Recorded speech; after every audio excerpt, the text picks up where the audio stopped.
नमस्कार विद्यार्थी मित्रांनो, स्वागत आहे तुमचं चालू घडामोडीवाला या युट्यूब चॅनलमध्ये. मित्रांनो, पोलीस भरती, सर्व सेवा, तलाठी भरती, एमपीएससी तसेच इतर सर्व स्पर्धा परीक्षांसाठी उपयुक्त असणाऱ्या चालू घडामोडी तुम्हाला मिळणार आहे पीडीएफ स्वरूपात अगदी मोफत आपल्या टेलिग्राम चॅनलवर. त्यासाठी चालू घडामोडीवाला हे टेलिग्राम चॅनल जॉईन करा. थोडक्यात सांगायचं तर महाराष्ट्रातील सर्व स्पर्धा परीक्षांचा अभ्यास करण्यासाठी, कमी वेळात जास्त अभ्यास करण्यासाठी चालू घडामोडीचे चारही प्लॅटफॉर्म इंस्टाग्राम, टेलिग्राम, फेसबुक आणि युट्यूब सोबत जोडले जा. आपण दररोज चालू घडामोडीचे महत्त्वाचे प्रश्न घेऊन येत असतो व्हिडिओच्या स्वरूपात. आज दिनांक 31 जुलै. सुरुवात करूया आजच्या व्हिडिओला. आजचा आपला पहिला प्रश्न आहे, नाशिक येथील महाराष्ट्र आरोग्य विज्ञान विद्यापीठाच्या कुलगुरुपदी कोणाची नियुक्ती करण्यात आली आहे? आणि या प्रश्नाचं उत्तर आहे ऑप्शन बी, डॉक्टर व्यंकट शाहूबाई अर्जुनराव गीते. दुसरा प्रश्न आहे, रायन टेन डोशेट यांची खालीलपैकी कोणत्या IPL फ्रँचायझीच्या क्रिकेट रणनीती प्रमुखपदी नियुक्ती करण्यात आली आहे?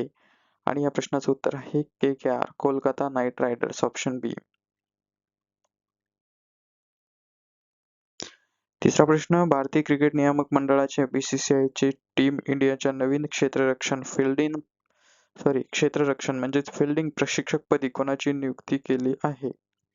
तर या ठिकाणी नियुक्ती केलेली आहे शुभदीप घोष यांची. ठीक आहे.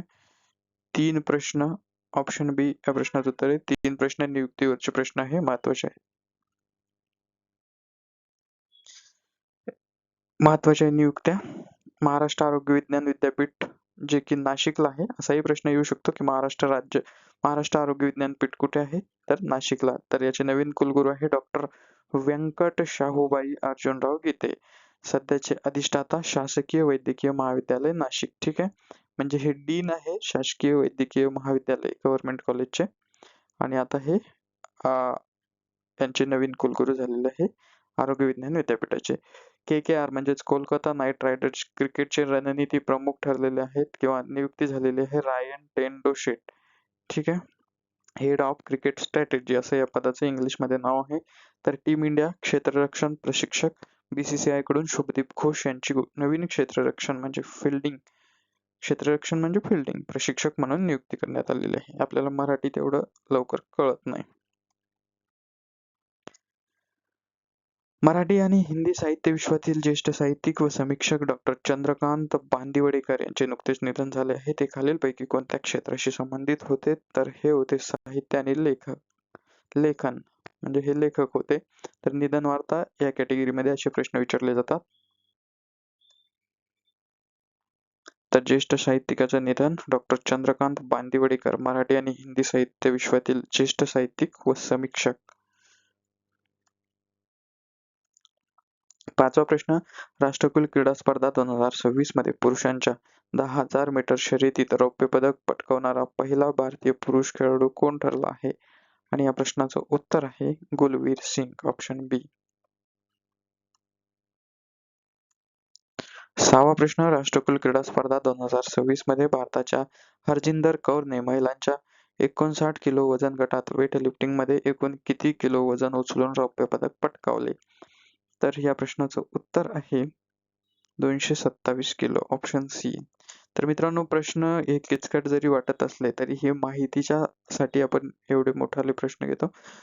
जनरल सरळ सेवा, पोलीस भरती किंवा तलाठीसाठी एवढे वजनदार प्रश्न जरी आले नाही तरी असे प्रश्न येऊ शकतात की राष्ट्रकुल क्रीडा स्पर्धा 2026 मध्ये महिलांच्या 69 किलो वजन गटात किंवा वेट लिफ्टिंग मध्ये कुणी रौप्य पदक पटकावलं? तर त्या प्रश्नाचं उत्तर आहे हरजिंदर कौरने. आपण डिटेलिंग मध्ये याच्यासाठी घेतो की सगळं कव्हर झालं पाहिजे एका प्रश्नातून 3-4 प्रश्न. ठीक आहे. तर बघा, राष्ट्रकुल क्रीडा स्पर्धा 2026, गुलवीर सिंग पुरुषांच्या 10,000 मीटर शर्यतीत रौप्य पदक, या शर्यतीत पदक मिळवणारा पहिला भारतीय पुरुष खेळाडू. हरजिंदर कौर या महिलांच्या 59 किलो वजन गटात एकूण 227 किलो, 101 किलो स्नॅच आणि 126 किलो क्लीन अँड जर्क वजन उचलून रौप्य पदक यांनी पटकवलेलं आहे. ज्यांना क्रीडा क्षेत्राची माहिती आहे त्यांना हे स्नॅच आणि क्लीन अँड जर्क हे कळून जाईल. बाकी डिटेल मध्ये याच्यात घुसायची गरज नाही. 7वा प्रश्न आहे, महाराष्ट्र शासनाच्या सांस्कृतिक कार्य विभागातर्फे दिला जाणारा चित्रपती व्ही शांताराम जीवन गौरव पुरस्कार 2025 कोणाला जाहीर झाला आहे? आणि या प्रश्नाचं उत्तर आहे पंडित हृदयनाथ मंगेशकर, ऑप्शन ए. 8वा प्रश्न, स्वर्गीय राज कपूर जीवन गौरव पुरस्कार 2025 खालीलपैकी कोणाला प्रदान करण्यात येणार आहे? आणि या प्रश्नाचं उत्तर आहे ऑप्शन बी, सलीम खान. 9वा प्रश्न, चित्रपती फी शांताराम विशेष योगदान पुरस्कार 2025 चे विजेते ठरलेले प्रसाद ओक हे कोणत्या क्षेत्राशी संबंधित आहेत? मुद्दाम उलटा प्रश्न घेतला किंवा हा पुरस्कार कोणाला मिळाला? तर प्रसाद ओक. प्रसाद ओक हे अभिनेते आणि दिग्दर्शक आहेत. 10वा प्रश्न, स्वर्गीय राज कपूर विशेष योगदान पुरस्कार 2025 खालीलपैकी कोणाला जाहीर झाला आहे? आणि हा जाहीर झालेला आहे राणी मुखर्जी यांना, ऑप्शन बी. महत्वाची माहिती, महाराष्ट्र शासन सांस्कृतिक पुरस्कार 2025 महत्वाचे मुद्दे, चित्रपती फी शांताराम जीवनगौरव पुरस्कार पंडित हृदयनाथ मंगेशकर, याचं स्वरूप आहे 10 लाख रुपये, रोख, स्मृतिचिन्ह, मानचित्र व चांदीचे पदक. तर स्वर्गीय राज कपूर जीवनगौरव पुरस्कार हा सलीम खान, सलमान खानचे वडील यांना मिळालेला आहे. याचंही स्वरूप 10 लाख रुपये रोख, स्मृतिचिन्ह, स्मानपत्र व चांदीचे पदक. तर चित्रपती फी शांताराम विशेष योगदान पुरस्कार प्रसाद ओक यांना मिळालेला आहे. याचं स्वरूप 3 लाख रुपये रोख, शाल व प्रमाणपत्र. तर स्वर्गीय राज कपूर विशेष योगदान पुरस्कार राणी मुखर्जी यांना याचं स्वरूप आहे 3 लाख रुपये रोख, शाल व प्रमाणपत्र. 11वा प्रश्न, केंद्र सरकारने संसदेत मंजूर केलेल्या सार्वजनिक परीक्षा गैरप्रकारांना प्रतिबंध सुधारणा विधेयक 2026 नुसार संघटित पेपरफुटीच्या गुन्ह्यांसाठी कमाल किती वर्षाच्या तुरुंगवासाची तरतूद करण्यात आली आहे? आणि या प्रश्नाचं उत्तर आहे ऑप्शन सी, 10 वर्ष. 12वा प्रश्न, नवीन परीक्षा सुधारणा विधेयकानुसार संघटित गुन्हेगारी करणाऱ्यांना कमाल किती रुपये दंडाची तरतूद करण्यात आली आहे? आणि या प्रश्नाचं उत्तर आहे 10 कोटी, ऑप्शन डी.